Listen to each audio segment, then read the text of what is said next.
Yo, what's up mga kaibigan? Nalina tayo magkwentuhan. NBA Cup Final sa pagitan ng New York Knicks at ng San Antonio Spurs. Dalawang team na parehong may 18 wins and 7 losses na record patungo sa game na ito. Napakagandang playmaking to start the game ang ginawa ng Spurs. First half pa lang nga ay meron na kagad 8 assists si De'Aaron Fox at 7 assists naman si Stephen Castle. Balance scoring din ang pinapakita ng Spurs at lahat talaga sa kanila ay gumagawa.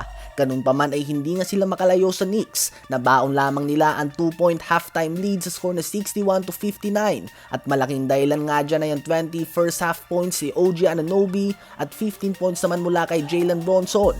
Sa third quarter naman ay bahagyang gumawa ng momentum ang Spurs at nakabuo sila ng double-digit lead. Subalit hindi nga sumusuko ang Knicks at malaking spark off the bench si Jordan Clarkson dahilan upang manatiling dikit ang bakbakan na to. Hanggang sa tuluyan na nga nilang nabawi ang lamang sa fourth quarter mula sa 3 points na ito ng fill-in player. Hype na nga mga kaibigan si Clarkson at malaking dahilan nga siya kung bakit nabaliktad na ang momentum ng game na ito. Hanggang sa tuluyan na nga nagkampiyon ng Knicks mga kaibigan sa 2025 NBA Cup mula sa kanilang matinding hustle plays. 28 points, 8 rebounds si OG Anunoby, 25 points, 7 assists si Jalen Bronson, 16 points, 11 rebounds si Karl Anthony Towns at 15 points naman si Jordan Clarkson. Ang buong team na ito ng New York Knicks ay makakatanggap ng bonus na mahigit $500,000 mga kaibigan. Ngayon ay tumungo naman tayo kay Ja Morant. Ang star ng Memphis Grizzlies ay muling namilipit sa sakit at hindi natapos ang game nila kahapon laban sa Los Angeles Clippers nang muli siyang nagtamo ng ankle injury late sa fourth quarter.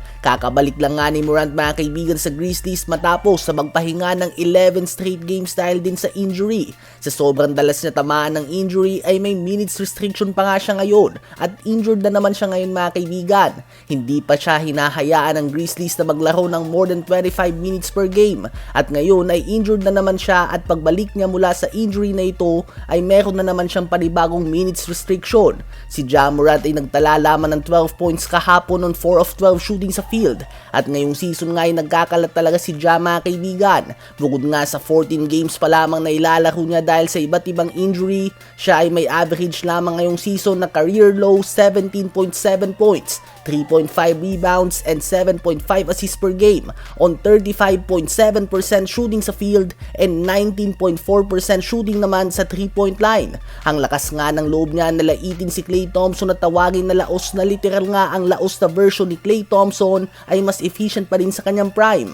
Ang injury na ito ni Morant ay bad news nga para sa Memphis Grizzlies, hindi lamang dahil hindi siya makakatulong sa team ngayon, bagkus 7 linggo na lang nga at trade deadline na at kung walang magbabago sa performance si Ja Morant ay napakababa nga ng value niya ngayon sa trade market. Ano ba masasabi nyo tungkol dito?